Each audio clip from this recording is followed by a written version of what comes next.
우리가 오늘 가상칠언 두 번째 시간은 십자가에서 예수님께서 하신 말씀을 나눕니다. 그런데 우리가 다시 한번 이 생각을 한번 해봤으면 좋겠습니다. 우리는 왜 예수님께서 십자가에서 하신 말씀을 나눌까? 다른 하신 말씀들도 많이 있는데 굳이 7가지 말씀들을 뽑아서 이렇게 나누는 이유가 무엇입니까? 왜냐하면 십자가는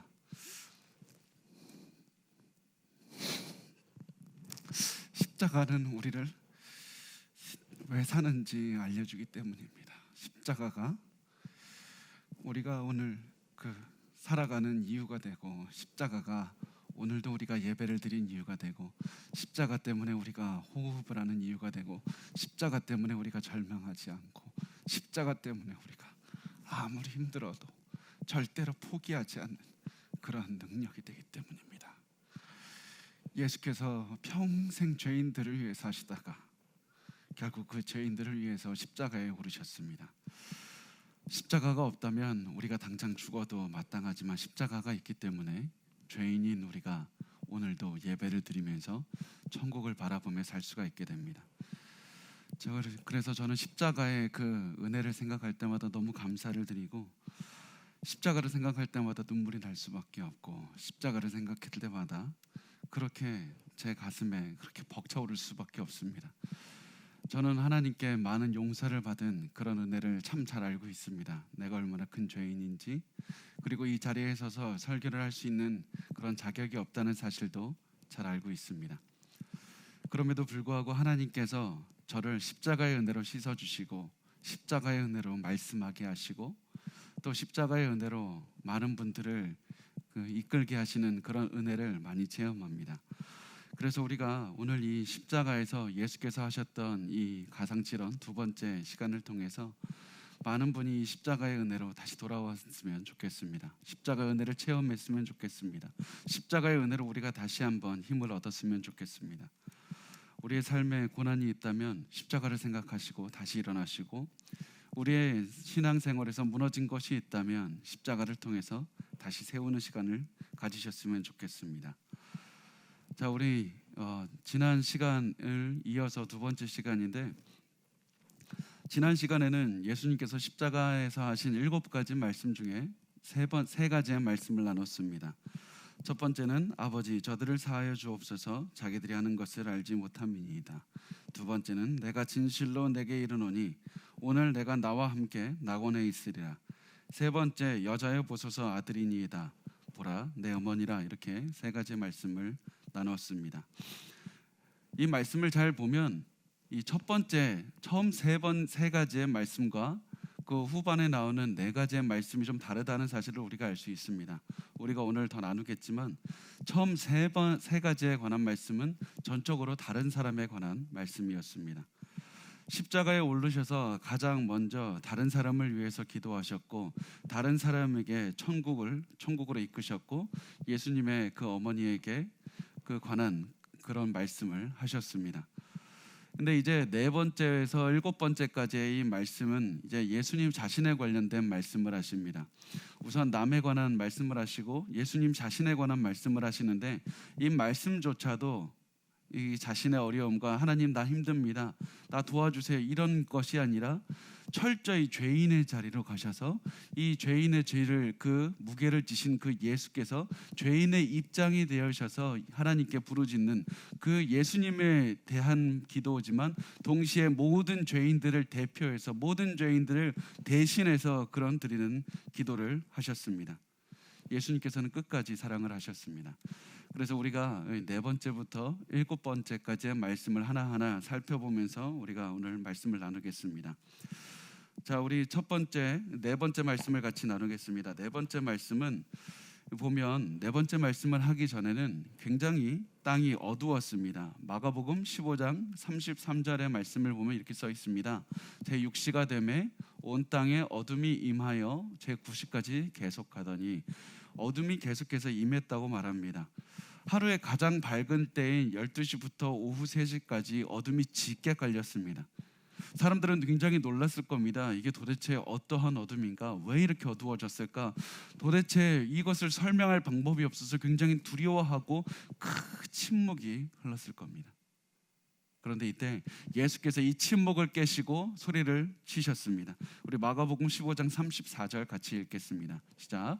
제9시에 예수께서 크게 소리 지르시되 엘리 엘리 라마 사박다니 하시니 이를 번역하면 나의 하나님 나의 하나님 어찌하여 나를 버리셨나이까 하는 뜻이라. 예수께서 지금까지 수많은 사람들에게 버림을 받으셨습니다. 사람들이 가족들이 버렸습니다. 나사렛 마을 사람들에게 버림을 받으셨습니다.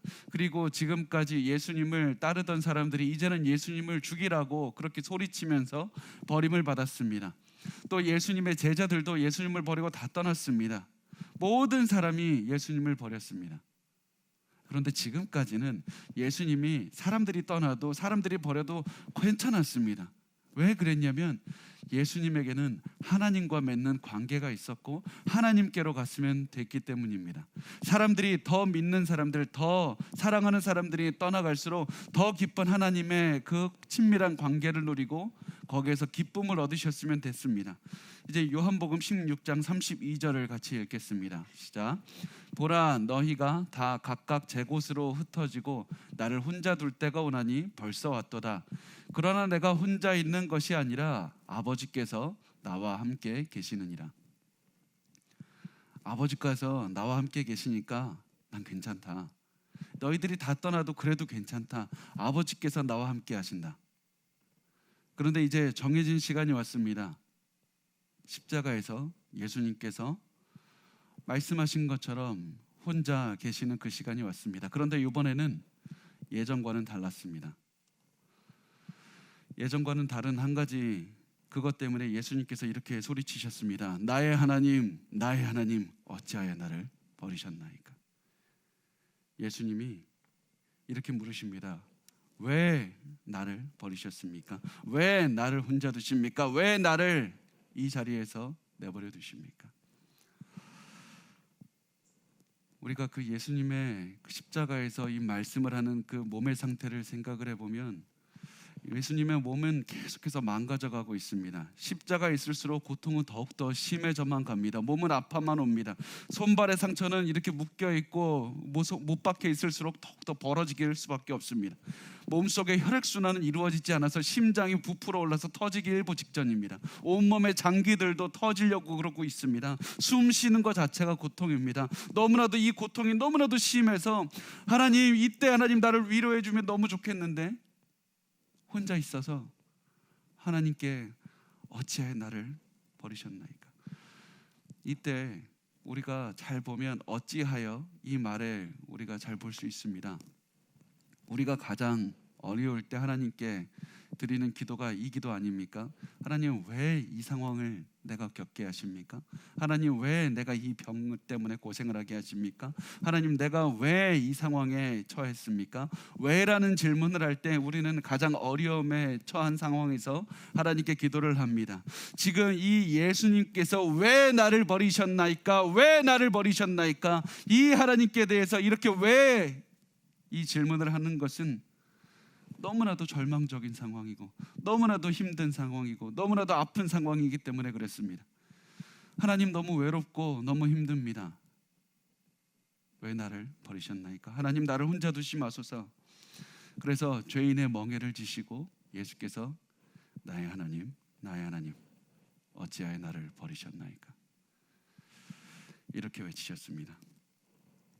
그런데 예수님께서는 이 말씀을 하신 이유가 단순히 절망적이어서 힘들어서 아파서 이렇게 말씀하신 것은 아니었습니다. 이 말씀은 동시에 하나님에 대한 믿음의 말씀이었습니다. 승리의 외침이었습니다. 결국 이 모든 것들을 이기게 하신다는 그 희망이 들어있는 그 말씀이었습니다. 왜냐하면 지금 예수님께서는 이 말씀, 이 나의 하나님 어찌하여 나를 버리셨나이까 이 말씀을 어디를 인용을 하시냐면 구약 시편 22편 1절 말씀을 인용한 것이기 때문입니다. 자, 우리 22편 1절 말씀을 같이 읽겠습니다. 시작. 내 하나님이여 내 하나님이여 어찌하여 나를 버리셨나이까? 어찌 나를 멀리하여 돕지 아니하시오며 내 신음소리를 듣지 아니하시나이까? 예수님께서는 일부러 이 다윗이 공경 중에서 너무나도 힘들 때 외쳤던 이 기도 소리를 일부러 언급하면서 일부러 이 말씀을 가져와서 친히 예수님께서 말씀을 하셨습니다. 왜 굳이 다른 구약에 많은 시들이 있는데 시편 22편을 언급을 하셨을까? 우리가 우선은 한 가지 이해해야 될 것이 있습니다. 지금 우리가 성경을 보면 몇 장 몇 절 이렇게 되어 있지만 처음에 성경이 쓰였을 때는 몇 절 이런 시스템이 없었습니다. 몇 장 몇 절 이런 게 보통 없다 보니까 어떻게 되냐면 한 부분을 언급하면 그 부분 전체를 언급을 하게 되는 겁니다. 뭐 예를 들면 우리가 지금 보기에 시편 22편 1절을 언급을 누가 했다면 그것을 이 사람은 시편 22편 1절을 인용했구나 이렇게 생각하는 것이 아니라 시편 22편 전체를 다 생각을 하게 됩니다. 예수님께서 지금 시편 22편 1절을 인용하신 이유는 여기에 있습니다. 시편 22편 전체를 인용하시는 겁니다. 시편 22편에 왜 나를 버리셨나이까, 이 다윗이 눈물로 시작을 했지만 결국 22편의 마지막을 어떻게 끝나냐면 하나님에 대한 믿음, 하나님 정의가 반드시 이루어질 겁니다. 공의를 세우실 겁니다. 하나님 나와 함께 하십니다. 하나님 의로우신 분입니다. 결코 의로운 자를 꺾지 않으시고 결코 하나님께서는 모든 세상에서 정의를 세우시는 하나님입니다. 이런 다윗의 믿음이 들어있는 시가 시편 22편입니다. 그래서 예수님께서는 일부러 하나님 어찌하여 나를 버리셨나이까 이렇게 절망적으로 들리는 기도를 하셨지만 결국 이 기도를 통해서 나는 하나님께서 결국에서는 의로우신 그 하나님께서는 모든 정의를 세우실 것이며 공의를 세우실 것을 내가 믿습니다. 나는 하나님에 대한 믿음을 가지고 있습니다. 결국에서는 하나님께서 승리하게 하실 겁니다. 이 승리에 대한 확신과 믿음이 바로 이 예수님의 나의 하나님 어찌하여 나를 버리셨나이까 이 시에 들어가 있습니다. 예수님께서는 하나님을 이 십자가에 매달린 이 순간에서도 믿으셨습니다. 하나님을 끝까지 외치셨습니다. 그래서 하나님 이렇게 외치신 겁니다. 여러분 잘 생각을 해보시면 전혀 희망이 없는 사람에게는 전혀 희망이 없는 사람은 하나님을 절망 중에 외칠 수가 없습니다. 모든 것을 포기한 사람은 하나님을 외치지 않습니다. 하나님을 부르는 사람에게는 소망이 있습니다. 하나님을 부르는 사람에게는 여전히 희망이 있습니다. 예수께서 이 어둠 가운데에서 하나님 외치면서 가지셨던 것은 결국 이 어둠도 다 지나가고 하나님께서 밝은 태양이 비치게 하실 것이다. 이 어둠도 반드시 지나가게 하실 것이다. 그래서 예수님께서 체험하시는 이 고통은 패배의 고통, 실패의 고통, 낙담의 고통, 절망의 고통이 아니라 결국에서는 모든 것을 이기게 하시는 희망에 상징하는 것이었습니다. 그래서 예수님께서는 고통 속에서 이렇게 외치신 겁니다. 나의 하나님. 예수님께서는 고난 가운데 있는 우리를 대신해서 이렇게 외치셨습니다. 나의 하나님. 그래서 예수님의 이 모습을 보시고 우리도 같이 외쳤으면 좋겠습니다.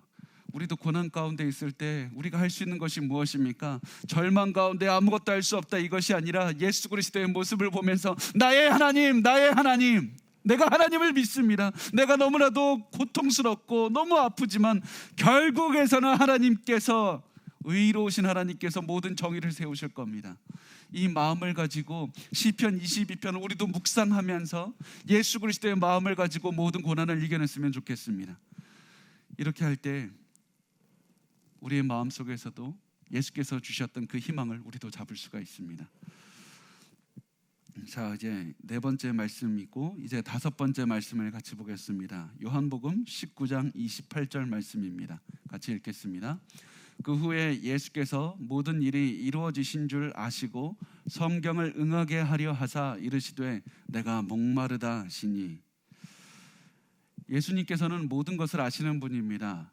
그 지식에 한계가 없으신 분입니다. 세상에서 이루어지고 있는 일들도 아시고 예수님의 몸에서 이루어지는 일들도 다 아셨습니다. 장기들이 다 손상됐습니다. 몸은 다 피폐해졌습니다. 조금 있으면 죽으실 것을 알고 계셨습니다. 그래서 예수님께서는 십자가에 오르기까지 모든 것들이 이루신 것을 다 아셨다고 말씀을 합니다. 세상에 있는 모든 일들을 다 아시는 예수님께서 이제는 예수님을 통해서 이루어져야 하는 모든 것들이 다 이루어졌다, 이것을 아시고 말씀을 하시는 겁니다. 이제 마지막으로 성경에 응하게 하려 하사 이르시되 내가 목마르다, 이렇게 말씀하셨는데, 잘 보시면 이 말씀을 통해서 우리가 알 수 있는 것은 모든 것이 이미 이루어지는 것을 아시고 성경을 응하게 하려 하사 계속해서 예수님께서 주도적으로 이 상황을 이끌고 있다는 사실을 말씀하고 있습니다. 십자가를 통해서 지금 십자가에 어쩔 수 없이 피해자로 묶여서 어쩔 수 없이 이 자리에서 죽어가는 사람이 아니라 이 모든 것을 성경에 응하게 하려 하사 하나님께서 예수님을 통해서 이루고자 하시는 모든 일들을 친히 응하게 하려 하사 십자가로 올라가셨고 십자가에서 말씀하셨고 십자가에서 고난을 당하셨다는 사실입니다. 우리가 만약에 여러분 생각해 보십시오. 예수님께서 엄청난 기적을 이루시는 분입니다. 사람들이 내려와 보라 할 때 예수님께서는 진짜로 내려갔다가 올라가실 수도 있는 분이었습니다. 십자가에서 내려가서 나 이런 능력이 있는 그런 하나님이라 보여주고 다시 십자가에서 못 박히실 수도 있는 분이었습니다. 그런데 그렇게 하지 않고 모든 것들을 일부러 모든 것 이루게 하려 하시고 응하게 하려 하셔서 일부러 이 모든 것들을 기꺼이 죄인의 자리에서 이 모든 고난을 당하셨다는 사실입니다. 그래서 예수님께서는 십자가에서 계속해서 엄청난 고난을 계속해서 체험하셨습니다. 하나님의 뜻인 것을 아셨기 때문에 끝까지 순종하면서 그 자리에 계셨습니다. 그래서 그 고통이 너무나도 심각해서 그 고통을 완화하기 위해서 그 병사들이 진정제라고 하죠. 고통을 좀 감면시키는 그런 약을 줬을 때 예수님께서는 거절하셨습니다. 예수님께서는 일부러 그 고통을 지고 계셨습니다. 그런데 그렇게 고통을 견디고 있는데 예수님께서는 엄청난 갈증을 느끼셨습니다. 굉장히 갈증을 많이 느끼셨습니다. 그래서 이때 예수님께서는 내가 목마르다, 이렇게 말씀을 하십니다. 여러분, 굉장히 아이러니하고 이상한 장면입니다. 예수님께서 목마르다고 하셨습니다. 여러분, 그 장면 기억나십니까? 예수님께서 우물가에서 물을 찾는 여인에게 이 나를 믿는 자는 영원히 목마르지 아니하리라, 나에게 오면 영원히 목마르지 아니하리라 그랬는데 그 예수께서 내가 목마르다, 내가 갈증을 느끼고 있다, 이 말씀을 하신 겁니다. 이게 도대체 무슨 말입니까? 분명히 예수님께서는 육체의 갈증을 느끼셨을 겁니다. 굉장히 목이 말랐을 겁니다. 그런데 이 갈증, 지금 예수께서 말씀하신 갈증은 단순히 육의 갈증이 아니라 영적인 갈증이었습니다. 어떠한 영적인 갈증입니까? 하나님의 임재에 대한 갈증입니다. 하나님이 없습니다. 하나님의 임재가 없습니다. 하나님이 떠납니다. 나의 하나님 어찌하여 나를 버리셨나이까? 이 절망적인 상황 가운데에서 외친 예수 그리스도의 그 하나님의 임재에 대한 목마름, 하나님 내가 목마릅니다, 이렇게 말씀을 하셨습니다. 예수님께서 이 지금 표현하신 것이 단순히 육적인 목마름, 갈증을 말씀하신 것이 아니라는 사실을 우리가 다른 사람들의 삶을 보면 더 잘 알 수가 있는데요. 역사 기록을 보면 많은 순교자들이 있었습니다. 이들이 굉장히 괴롭게 죽어갔는데 이 극심한 고통 가운데 죽어갈 때 많은 순교자들이 너무나도 위대하게 찬양을 부르고 하나님께 기도하고 중요한 설교를 하면서 떠나는 그런 장면까지 있습니다. 왜 이렇게 가능하냐면 두 가지 이유가 있습니다. 첫 번째는 하나님께서 이들에게 엄청난 기쁨과 세상이 굴복시킬 수 없는 그런 능력과 성령의 임재를 체험하게 하셔서 그렇습니다. 두 번째는 이 정신적인 고통이 극심해지면 몸의 아픔이나 몸의 필요나 몸의 어떤 고통을 느끼지 못하는 상태가 오게 됩니다. 모든 것을 뛰어넘게 됩니다. 너무 고통이 심하니까 그런 갈증이나 그런 아픔 같은 것은 더 이상 느끼지 못하는 상태가 옵니다. 그래서 이 많은 순교자들이 죽음의 고통 가운데에서, 너무나도 살이 뚫리는 고통 가운데에서도 하나님을 찬양하고 기도했던 이유가 여기에 있습니다. 그런데 예수님께서도 똑같이 이런 모습을 보일 수 있었는데 그러지 않으시고 예수님께서는 목이 마르다. 예수님께서 갈증을 느끼신 이유는 죄인의 자리에 서 계셨기 때문이었습니다. 하나님의 임재를 갈망하는 죄인의 자리, 하나님을 떠난 죄인의 자리, 그 죄의 그 결과 하나님을 떠나버리는 그런 죄인의 자리에서 서 계셨기 때문에 목마르다고 하셨습니다.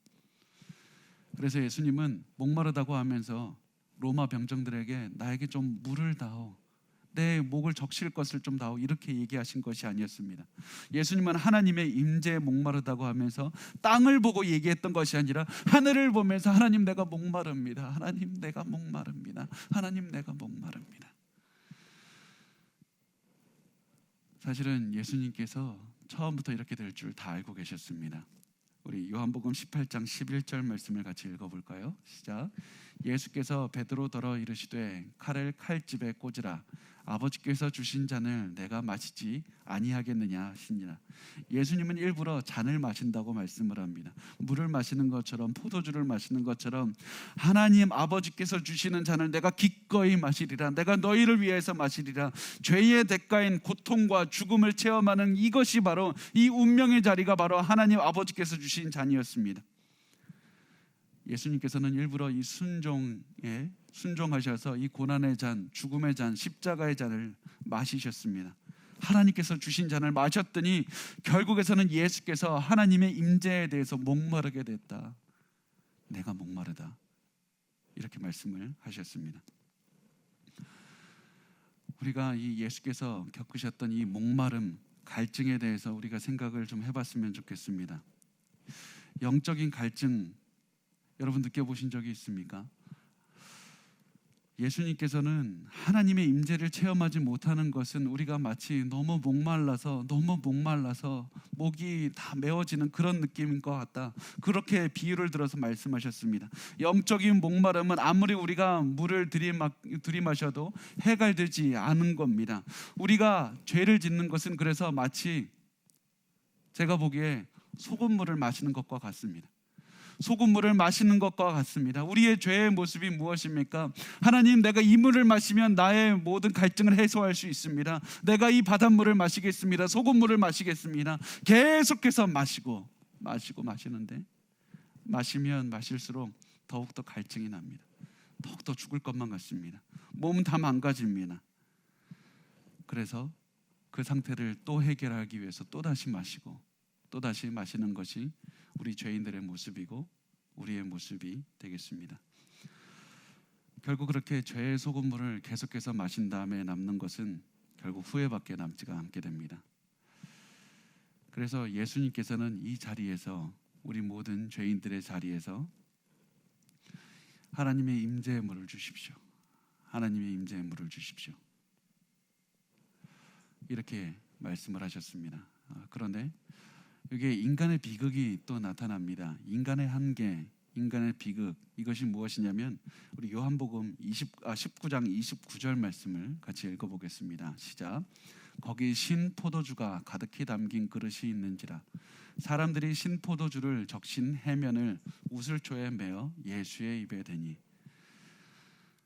인간들은 예수님께서 하나님의 임재의 목이 마르다고 했더니 인간들이 신 포도주를 줍니다. 그게 한계입니다.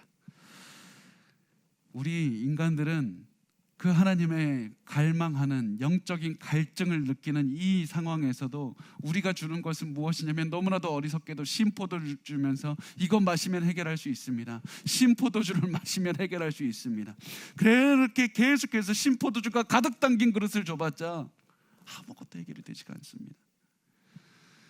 인간은 하나님께서 주시는 영생의 물을 마셔야지만 그 모든 갈증이 해소가 되는데 사람들은 자꾸 신포도주만 줍니다.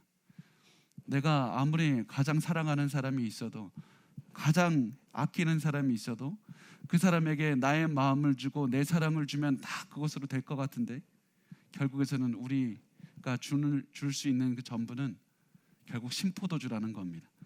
우리가 하나님께서 주시는 그 참 사랑의 그 물을 주지 않는 이상 우리는 그 어떠한 것도 해결할 수가 없는 그런 상황에 놓이게 됩니다.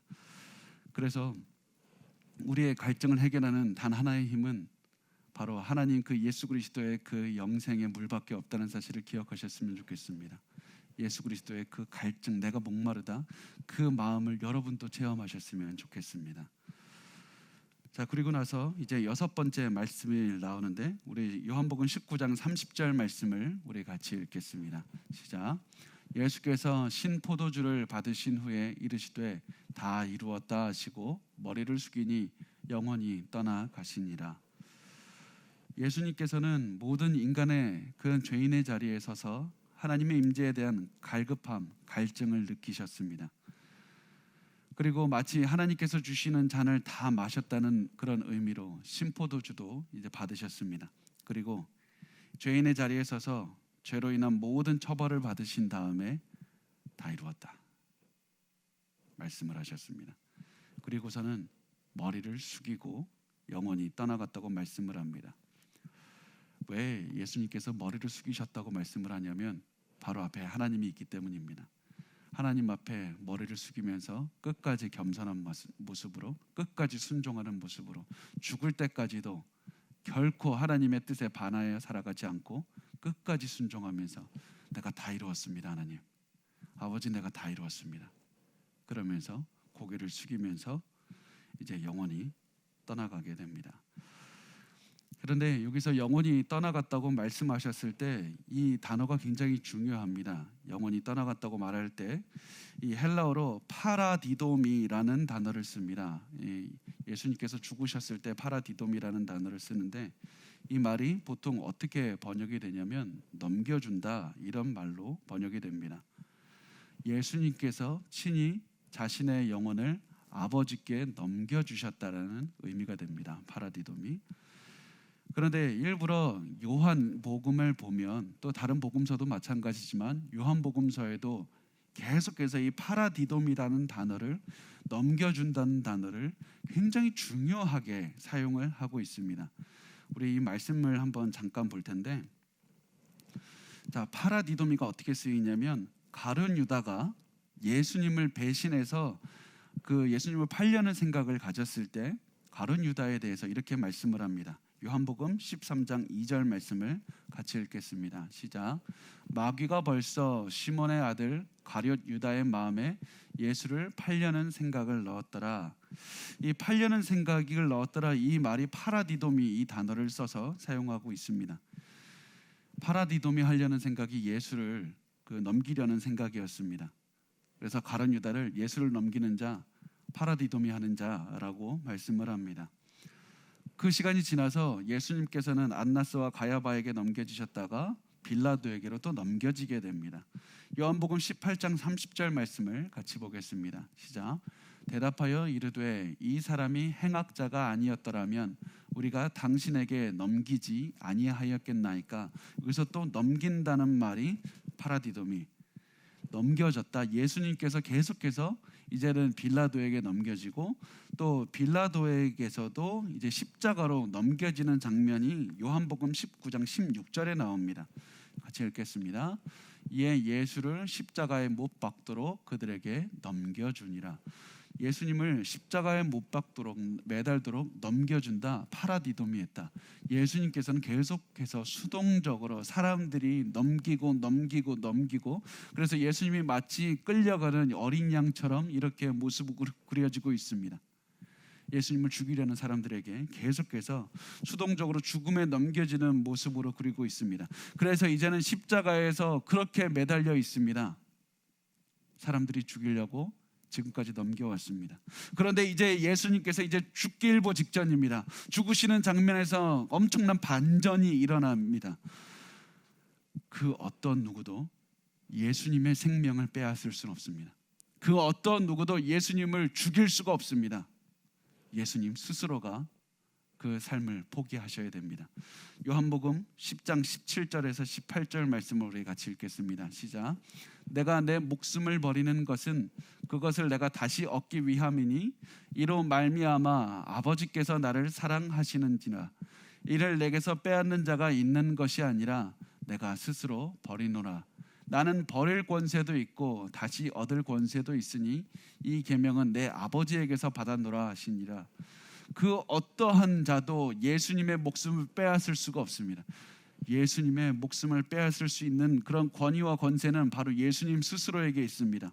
그래서 예수님께서는 보시기에 예수님께서 가장 알맞은 시간에 가장 모든 것들을 이루셨다고 판단하는 그 시간에 하나님께 순종하는 완벽한 순종의 시간에 스스로 그 영혼을 버리셨다고 말씀을 합니다. 그래서 이 6번째 말씀을 보면 다 이루었다고 머리를 숙이니 영혼이 떠나가시니라, 이 영혼이 떠나가신다는 말씀을 능동적으로 표현합니다. 예수님께서 스스로 포기하셨다. 예수님께서 스스로 자신의 영혼을 하나님 아버지께 주셨다. 내가 살해를 당하고 피해를 받는 것이 아니라 예수님께서 능동적으로 모든 것이 다 끝났다고 판단이 되셨을 때 친히 주셨다라는 말씀입니다. 예수님은 단 한순간도 피해자로 끌려가는, 그렇게 어쩔 수 없이 죽음을 맞이하는 분이 아니었습니다. 예수님은 끝까지도 모든 것을 통제하시고 모든 것을 아시는 그런 만왕의 하나님이었습니다. 자, 그렇게 하신 다음에 예수께서 이제 마지막 호흡을 하셨고요. 이제 7번째 말씀, 마지막 말씀을 같이 보겠습니다. 이제 이 말씀을 하시면서 이제 예수님께서 이 마지막 말씀을 하시기 전에 성전 휘장이 찢어지는 그런 일들이 벌어지는데, 그래서 이 말씀을 보통 많은 학자들이 마지막 말씀이라고 이렇게 합의를 이루고 있습니다. 이제 예수님께서 정말 죽음을 맞이하고 계셨습니다. 예수님이 죽음 앞에 서 있었습니다. 참 아이러니하죠. 제가 한 영국에 있는 한 사람이 이렇게 얘기를 했다는 걸 들었습니다. 죽기 전에 침대에 누워서 조카에게 이렇게 불러서 이렇게 얘기를 했다고 합니다. 나에게 가까이 오라. 기독교인이 어떻게 죽는지를 바라보라. 참 이 짧은 얘기인데 저는 이렇게 큰 감명이 깊게 남았습니다. 왜냐하면 그리스도인과 그리스도인이 아닌 사람의 가장 다른 점이 드러나는 것이 바로 그 죽는 자리이기 때문입니다. 그리스도인과 그리스도인이 아닌 사람은 죽는 자리에서 엄청나게 극명하게 차이가 납니다.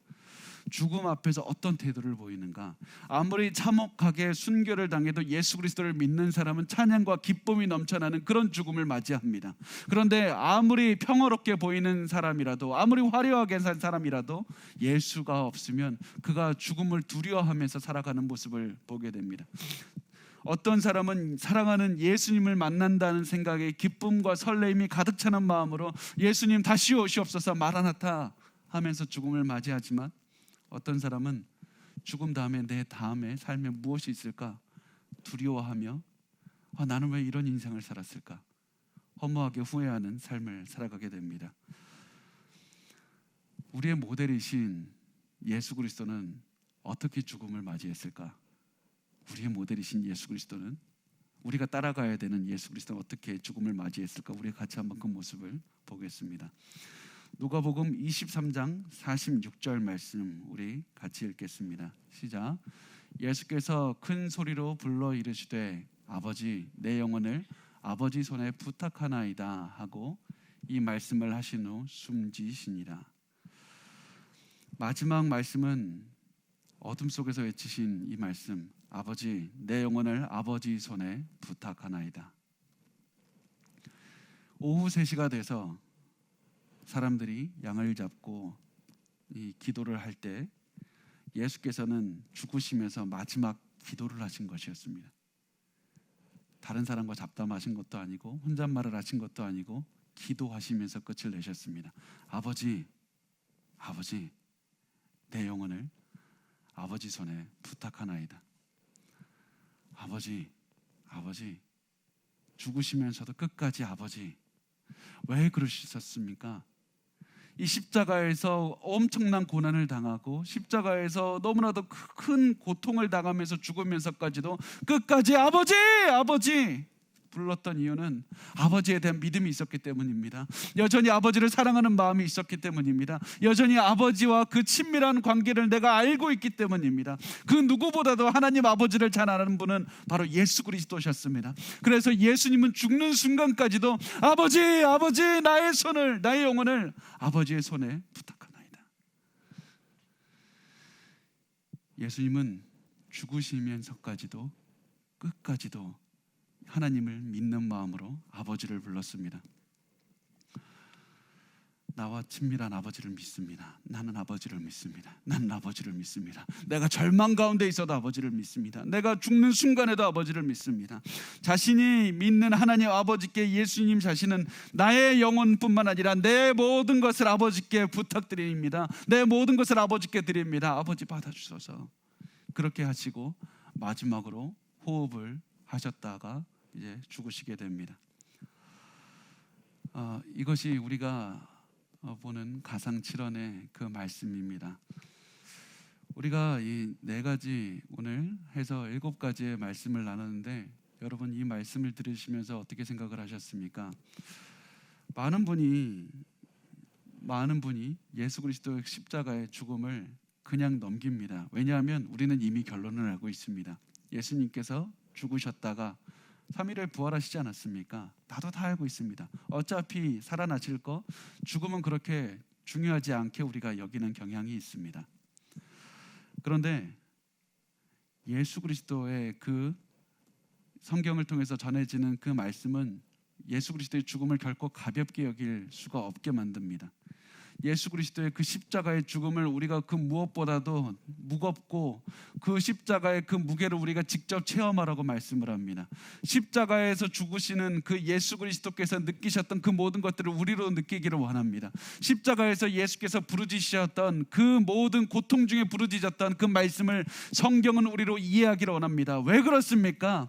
우리가 그래야만 죄의 결과를 알 수 있기 때문입니다. 죄의 무게가 이렇게 끔찍한 것이고 죄가 이렇게 엄청나게 안 좋은 것이고 우리를 죽을 수밖에 없는 죄의 저주 가운데로 몰아넣는 이런 엄청난 것이라는 사실을 예수 그리스도의 이 십자가 안에서 말씀하신 그것을 우리가 체험하지 못하면 우리는 죄가 그렇게 무서운 것이라는 생각을 하지 못하고 살아가게 되고 결국에서는 우리를 다시 살리신 그 부활의 능력이 얼마나 행복하고 얼마나 놀라운 일이고 그것이 우리에게 얼마나 그 참 생명을 얻은 것이 얼마나 즐거운 일인지 우리는 그것을 체험하지 못하게 됩니다.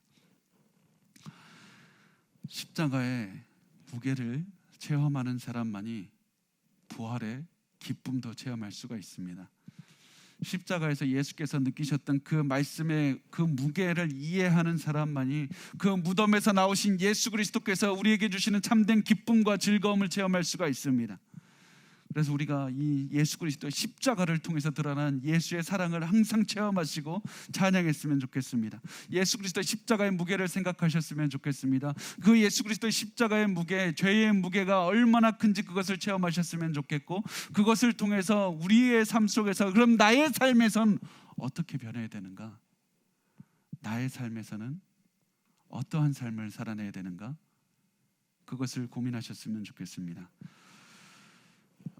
한 그 사람의 그 글을 읽은 적이 있는데 이 사람이 이렇게 얘기를 합니다. 그 아담 클라크라는 18세기 영국의 신학자가 이렇게 얘기를 합니다. 예수님께서 예수님을 죽이는 사람들에게 들은 가장 영광스러운 말이 무엇이었냐면 마태복음 27장 42절에 그가 남은 구원하였으되 자기는 구원할 수 없도다. 자기는 죽어가면서 남들은 구원하였도다. 자기는 죽어가면서 남들은 구원하였도다. 그래서 이것을 얘기하면서 이 사람이 묘비에는 이렇게 그 아담 클라크라는 사람의 묘비에는 이렇게 썼다고 합니다. 다른 사람에게 빛을 주며 나 자신은 사라진다. 여러분 우리가 예수님처럼 이렇게 다른 이들에게 빛을 주면서 살았으면 좋겠습니다. 때로는 다른 이들에게 빛을 주다 보면 나 자신이 조용해지고 나 자신의 빛이 꺼져가고 내 자신이 때로는 초라하게 느껴질 수도 있습니다. 내 자신이 작아질 수도 있습니다. 그렇지만 우리 예수께서 본인의 능력을 얼마든지 본인의 능력을 증명하고 자랑할 수 있었지만 끝까지 십자가에서 고난을 체험하시다가 죽으셔서 우리에게 생명을 주시고 부활하셨듯이 우리도 예수 그리스도의 뒤를 따라서 어떠한 상황에서든지 끝까지 다른 이들에게 빛을 주며 끝까지 사랑하고 끝까지 생명을 주면서 살았으면 좋겠습니다. 우리가 그 예수 그리스도의 십자가를 생각하며 기뻐하며 살았으면 좋겠습니다.